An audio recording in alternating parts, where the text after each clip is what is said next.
By mid-1944, the Allies understood that air superiority was not simply a contest of fighters and bombers. It was a function of logistics. Every battle on land depended on a constant, invisible chain between the front and the sky.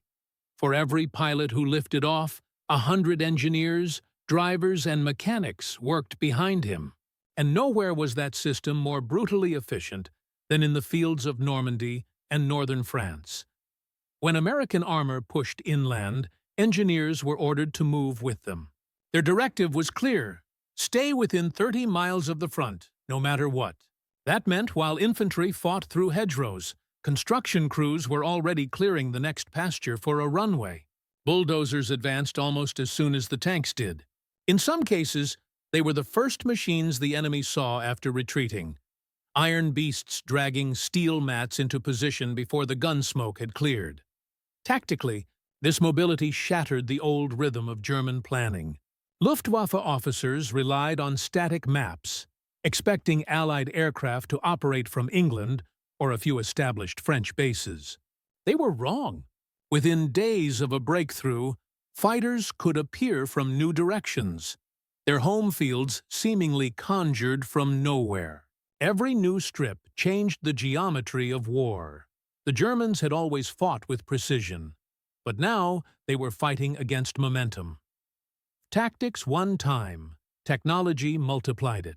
The Allied advantage was not just the pierced steel planking, PSP itself, but the vast system that supported it, a symphony of standardization.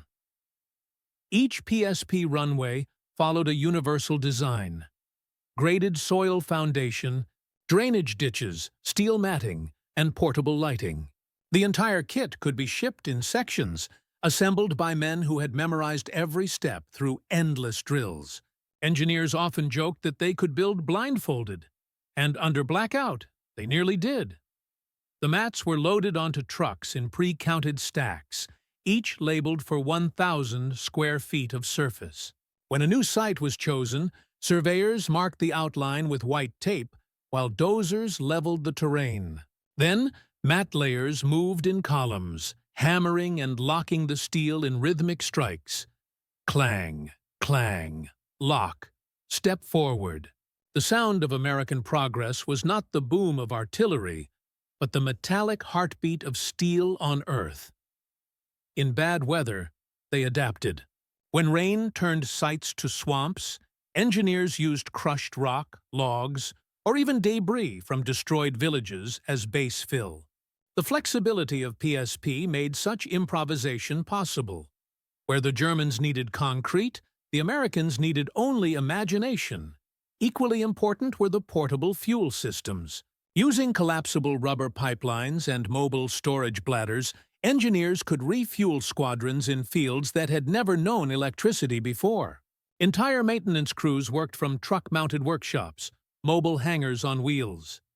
Each innovation existed for one purpose: to eliminate downtime. Every hour saved on construction meant another sortie in the sky, another convoy protected, another village spared artillery fire. The speed of creation was the true weapon. Behind the mechanical precision were men, mostly in their early 20s, many of them farmhands, miners, or mechanics before the war. They were not glamorous heroes like the pilots they supported, but they carried the same weight of war on their shoulders. They worked knee-deep in mud, often without sleep for 48 hours. Rain soaked their uniforms, and artillery flashes became their only light. They learned to tell the difference between friendly and enemy aircraft by sound alone, a survival skill when the Luftwaffe strafed their work sites. At Saint-Pierre-du-Mont, engineers built the first airstrip so close to the front that German snipers fired at them from nearby hedgerows. When one bulldozer was hit, another man climbed in without hesitation, continuing the grading as medics pulled the wounded away. For every fallen pilot in the air, there was often a silent casualty in the mud, an engineer who kept the war machine running. Camaraderie became their fuel. They joked that while pilots fought the quick war, engineers fought the dirty one. When an airfield was finished, they barely had time to admire it before orders came to move again. They would roll up their tents, load their trucks, and vanish before the dust settled. Ghosts of steel and sweat, leaving behind nothing but runways and legends. Many German prisoners captured near the front could not believe what they saw. Some thought the airstrips were prefabricated illusions, built by local civilians or with secret machinery. They were wrong. They were built by hand, by men who had turned manual labor into military art. Each runway completed meant another air squadron closer to victory. Each hammer strike brought the war closer to its end. And in that relentless rhythm, between thunder in the sky and steel on the ground, the Americans had created a new form of warfare. Industrial speed made human. For the German command, the speed of Allied construction was not just unexpected, it was incomprehensible. Captured officers described it as a second invasion behind the first. Wherever German troops retreated, new airfields appeared within days. Reconnaissance pilots flying over Normandy reported entire networks of landing strips that had not existed a week before. Some believed they were decoys, until flak crews began spotting Thunderbolts and Mustangs taking off from them in real time. Aerial photographs collected by Luftwaffe. Intelligence in July 1944 revealed something terrifying. The Allies were building faster than the Germans could destroy. Each time the Luftwaffe bombed an airstrip, engineers repaired it within 24 hours. The same site would be operational again the next morning. One report from the 7th Flieger Corps noted grimly, "Enemy air installations reappear as if from the earth itself." To German engineers trained in the old doctrines of concrete, rebar, and precision, this was an existential shock. Their own construction units were bound by regulation. Every project required plans, surveys, approvals. The American system, by contrast, thrived on improvisation. It was not chaos. It was organized flexibility. By late 1944, German morale began to crumble, not only from battlefield defeats, but from the realization that the enemy's speed, not his weapons, was unbeatable. The phrase "über Nacht gebaut," built overnight, entered German field slang, spoken with disbelief and exhaustion. Behind every shovel and bulldozer stood leadership that understood logistics as strategy. Generals like Major General Eugene Raybould, Chief of Engineers, and Brigadier General James B. Newman, Jr. of the 9th Engineer Command approached warfare like industrial architects. They saw the battlefield not as fixed geography, but as a living system, one that could be reshaped daily by engineering. When the Allied invasion of Normandy was planned, engineers were included in every briefing. They received aerial reconnaissance photos alongside infantry and tank commanders. Their mission was embedded into the operational heart of every campaign, to ensure air cover, no matter where the front moved. General Elwood Quesada, commander of the 9th Tactical Air Command, worked hand-in-hand with engineer units to synchronize the advance of fighters with ground forces. His philosophy was revolutionary. Mobility equals survivability. The faster his aircraft could operate from forward strips, the fewer lives would be lost on the ground. To achieve this, coordination reached an art form. Radio operators, engineers, and pilots shared direct communication channels. As soon as a bridgehead was secured, engineers were dispatched in convoys, escorted by MPs and anti-aircraft units. Within hours, new bases took shape. What made this system unstoppable was not just leadership vision, but decentralized authority. Commanders on site could make immediate decisions, choosing terrain, adjusting design, and reallocating manpower without waiting for orders from headquarters. That flexibility was something the German system, built on hierarchy and approval chains, could never replicate. In effect, the Allies had turned every engineer officer into a commander of terrain. Their weapons were not rifles, but decisions, made fast, made local, and made right. Beyond tactics and leadership, there was something deeper.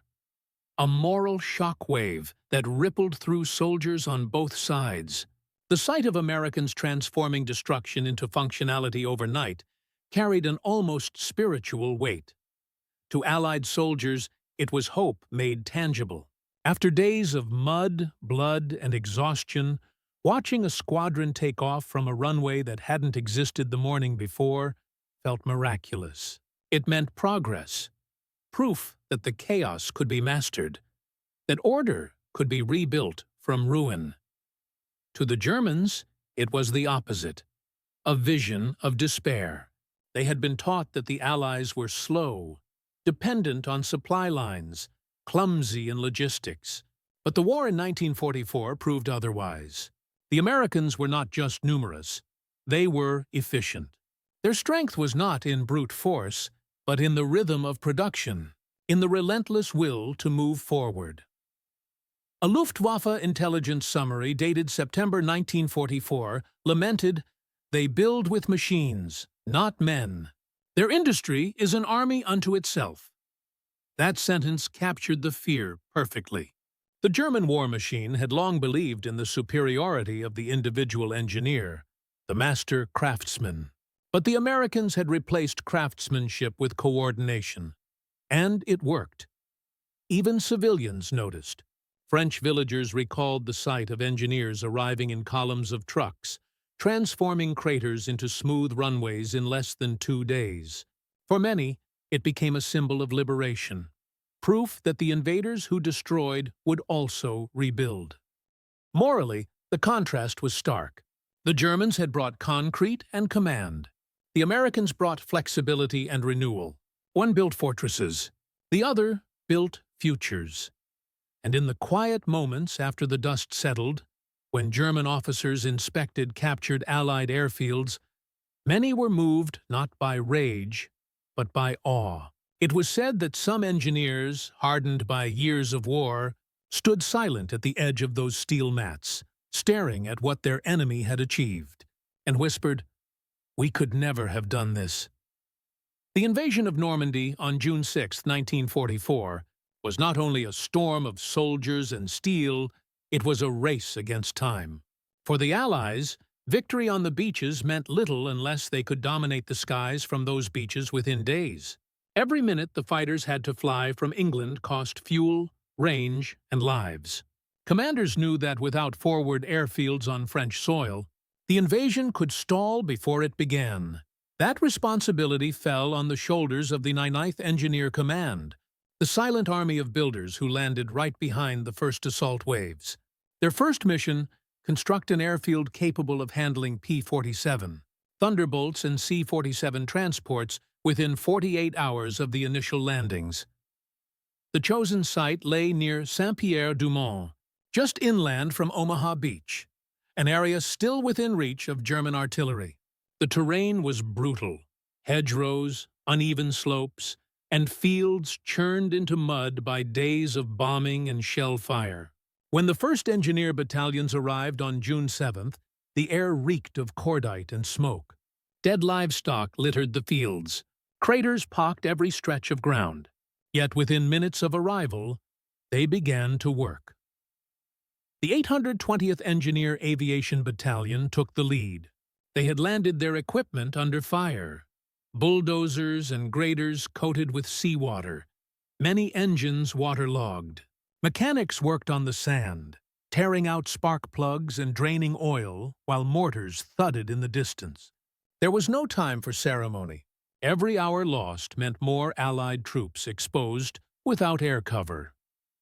By evening, the first bulldozer began cutting into the hillside.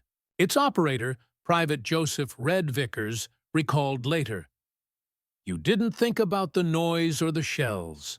You just looked at the mud and imagined planes taking off. That kept you going." Throughout the night, men with pickaxes and shovels filled craters, while trucks hauled in PSP mats from the beach. They had no floodlights, only the intermittent flash of naval guns offshore and the dim red glow of covered lanterns.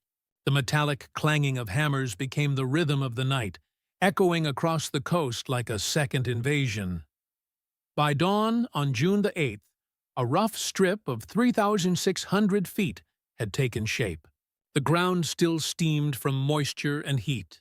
Engineers worked in shifts, one team flattening, another laying planks, another marking boundaries with white tape.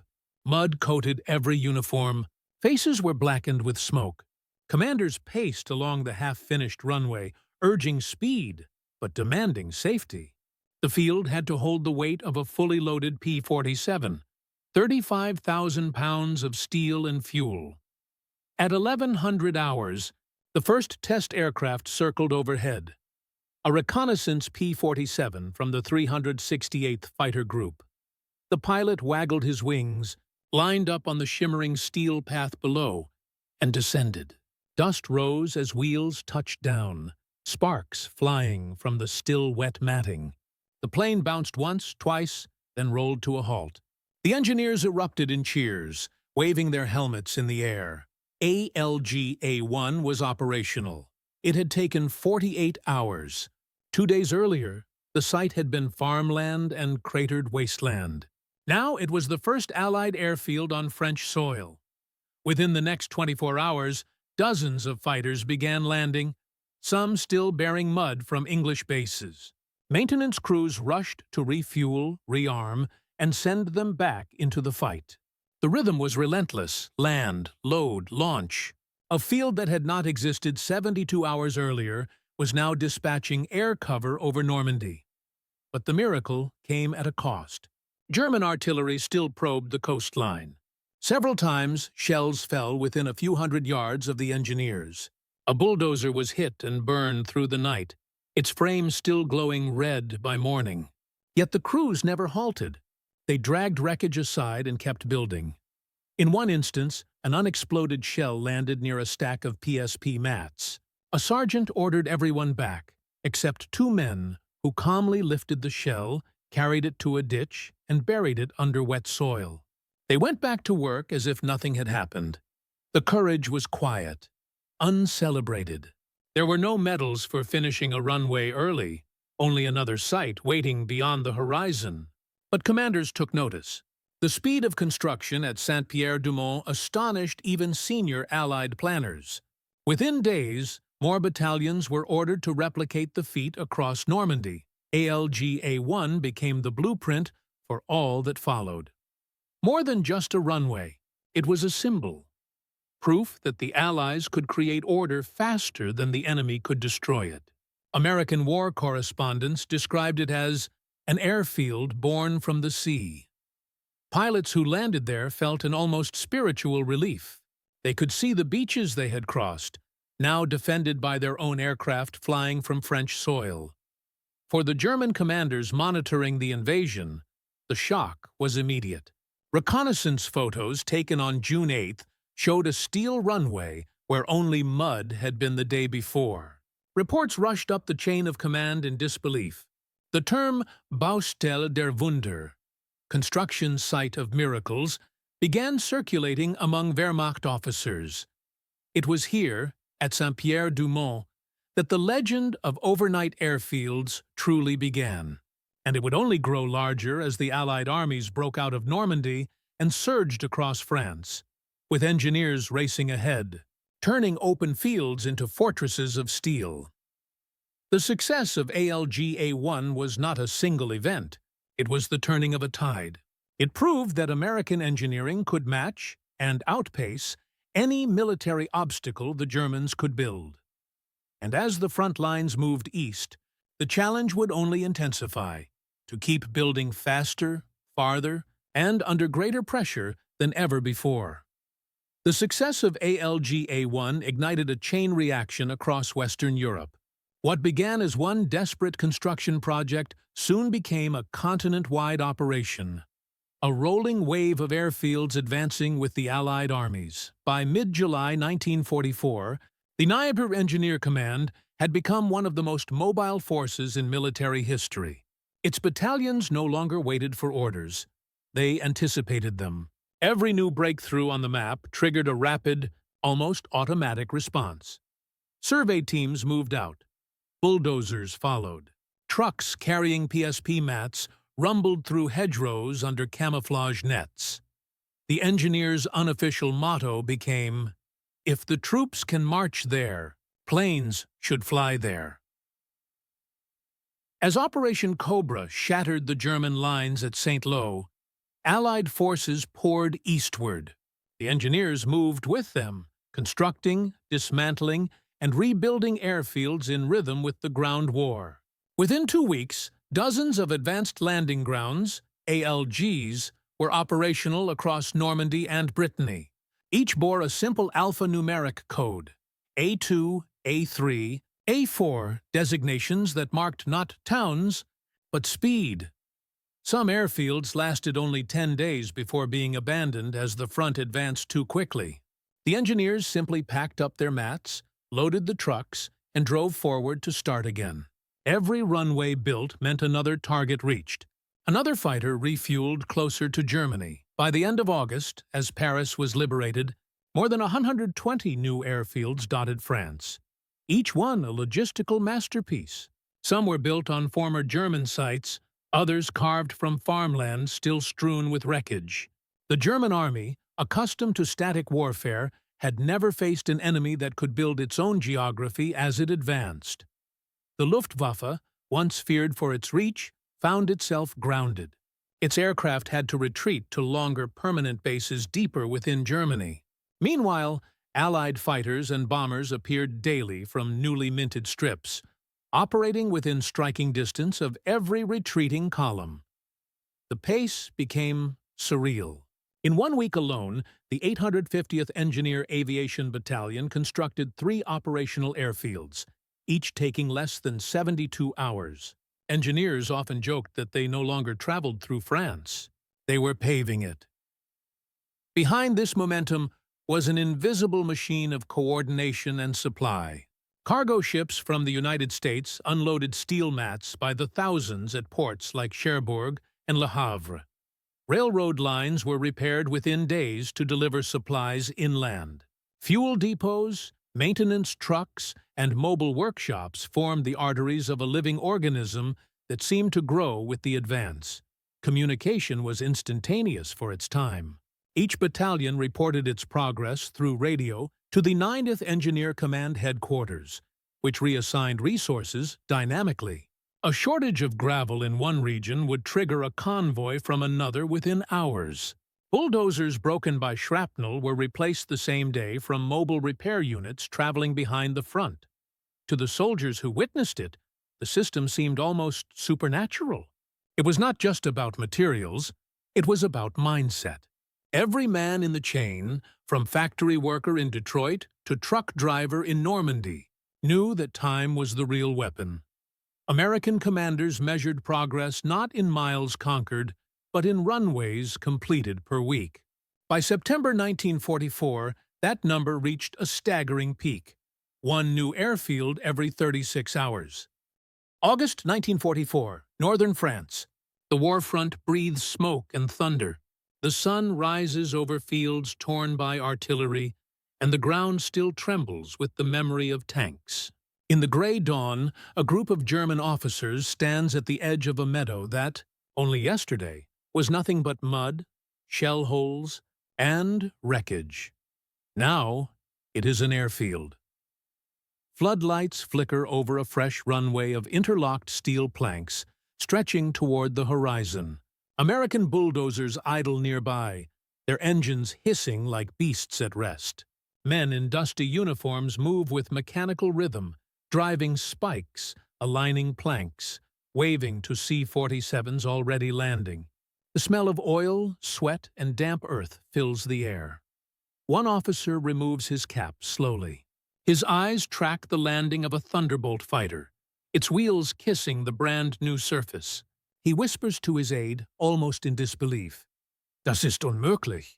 It wasn't here yesterday, but it was, because somewhere in the night, under artillery flashes and rain, American engineers had turned chaos into order in a single night. And with each airstrip rising from the mud, the Reich's dream of dominance began to crumble. Long before the first American bulldozer rolled onto European soil, The Second World War had already revealed a truth that every commander understood, but few could master. Control of the sky depended not only on pilots or planes, but on the ground beneath them. In 1939, when the Luftwaffe surged across Poland, its aircraft operated from carefully built, concrete-based aerodromes. Germany's engineers prided themselves on permanence: solid hangars, fixed fuel depots, thick runways designed to last decades. It reflected their philosophy of engineered perfection, efficiency through precision and stability. But that strength came with a flaw: inflexibility. Each airbase was a fortress, not a footprint. It could not move with the front, and when the tide shifted, it became a relic left behind. By contrast, the United States entered the war late, but with a very different mindset.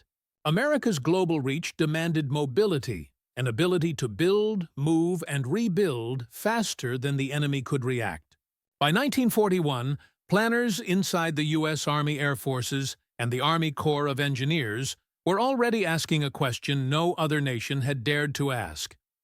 What if an airfield could be built anywhere, on grass, sand, or shattered mud, and be ready for combat in a single night?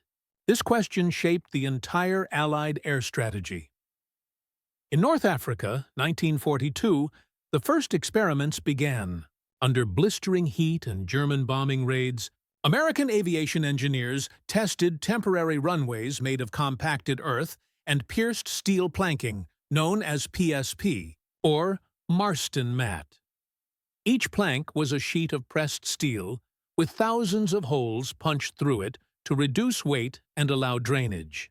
When locked together, they created an instant runway strong enough to support a fighter or even a medium bomber. What once took weeks of cement and gravel could now be laid in hours by teams of soldiers with hammers and trucks. The idea spread like wildfire. In Tunisia and later in Sicily, the 801st Engineer Aviation Battalion proved that entire air bases could follow the front lines almost as fast as tanks.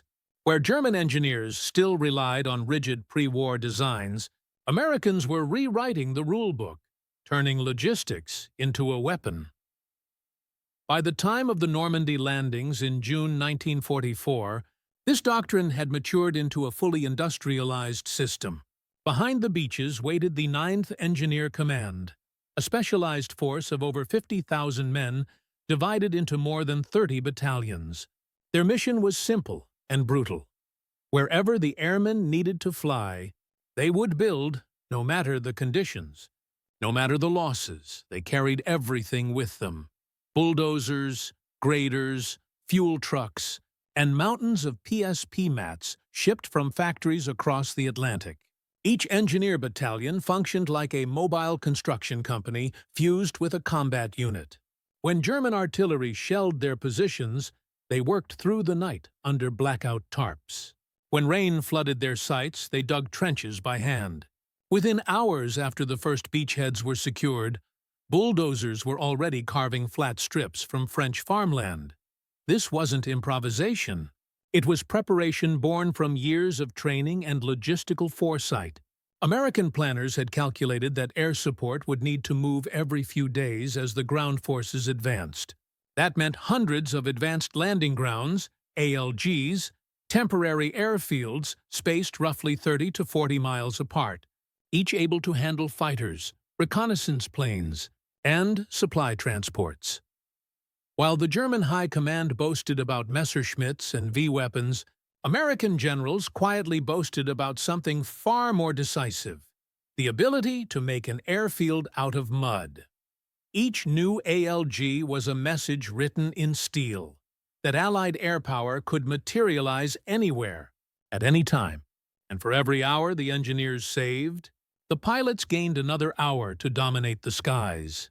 The story of how American engineers learned to build airfields faster than any army in history begins not on the battlefield, but in the factories and training camps of a nation awakening to total war.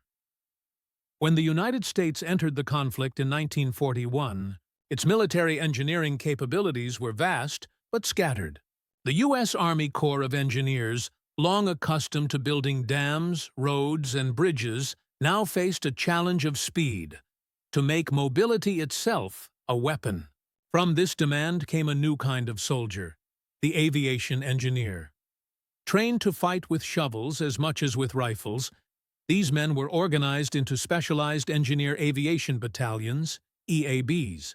Each battalion consisted of roughly 800 men: surveyors, mechanics, truck drivers, heavy equipment operators, and carpenters, all moving as a self-contained unit. Their tools were bulldozers, graders, and steamrollers instead of rifles, yet they often worked within range of enemy fire. In 1942, as America expanded its war fronts, the Corps developed standardized blueprints for portable airfields. They could be packed into cargo ships, transported across oceans, and assembled like giant steel puzzles anywhere in the world. From the Solomon Islands to North Africa, the system evolved through trial and blood. Every destroyed runway became a classroom. And so the doctrine of build fast, build forward, build under fire was born.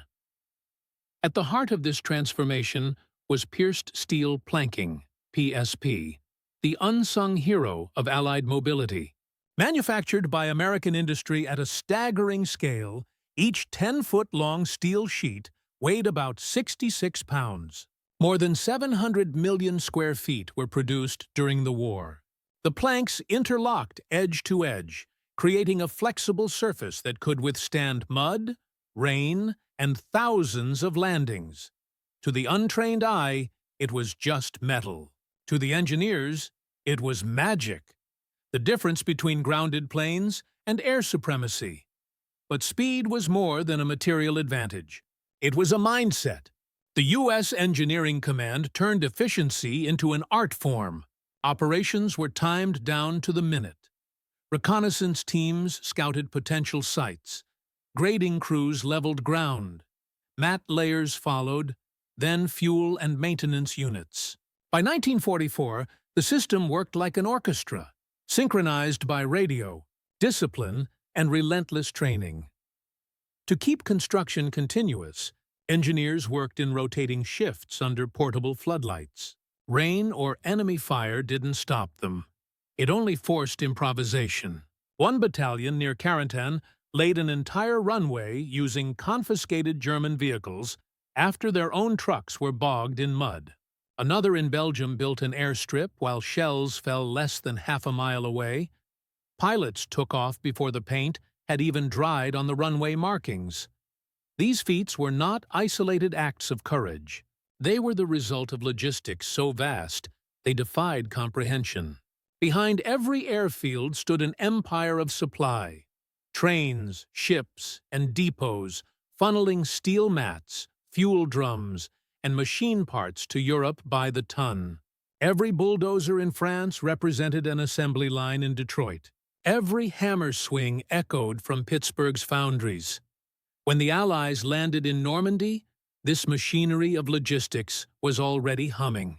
Within 48 hours of D-Day, aviation engineers had carved out the first operational strip, AELG, A1 at Saint-Pierre-du-Mont, just beyond Omaha Beach. The German defenders had believed it would take weeks before American aircraft could operate inland. Instead, Thunderbolts and Mustangs were roaring overhead within 2 days. By late summer 1944, entire networks of advanced landing grounds stretched across liberated France. These fields weren't permanent, but they didn't need to be.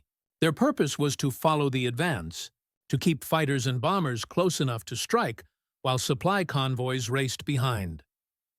Each new airfield was a statement, a declaration that the Allies could not only invade, but rebuild faster than the enemy could retreat. It was a war fought as much with cranes and graders as with rifles and tanks, and the men who commanded this invisible front were not generals of infantry, but of dirt and steel, engineers who turned geography into a weapon. The German High Command was watching. Through reconnaissance photos and captured intelligence, They began to realize that the Americans were doing something unprecedented, transforming the very rhythm of warfare. Where the Wehrmacht's engineers needed weeks, the Americans needed hours. It was not magic. It was systematized genius, a combination of manpower, industry, and planning that could move mountains overnight. And soon, German officers in occupied Europe would witness that power firsthand.